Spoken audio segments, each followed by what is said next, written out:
We responded to the call, got to the scene, and we later learned that we had 4 individuals that were shot, 2 of them deceased, including the shooter. The DPD was quickly able to locate the shooter who was deceased. We're going to be working this investigation shoulder to shoulder with our federal partners. The FBI is on scene. I can confirm at this time that the FBI is investigating this incident as an act of targeted violence. It is unfortunately just the most recent example we've seen of targeted violence, to include here in North Texas, where back on July 4th, we saw a coordinated attack carried out against an immigration detention center in Alvarado, Texas.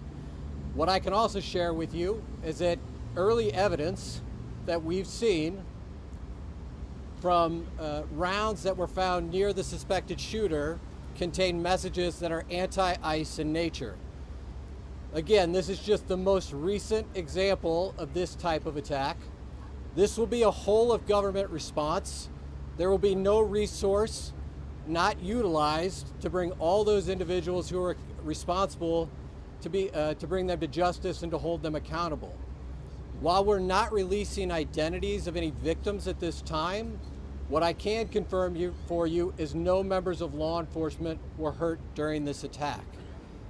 If any member of the public has information that would help the FBI's investigation, I would ask that you please report that. Violence is wrong. Politically motivated violence is wrong.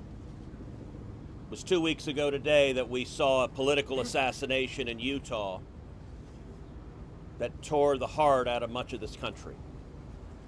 This is the 3rd shooting in Texas directed at ICE or CBP.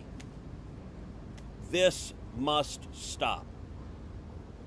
To every politician who is using rhetoric demonizing ICE and demonizing CBP, stop. To every politician demanding that ICE agents be doxxed and calling for people to go after their families, stop. This has very real consequences. Look, in America, we disagree, that's fine, that's the democratic process, but your political opponents are not Nazis. This is the second time I've had to stand in front of you and talk about a shooter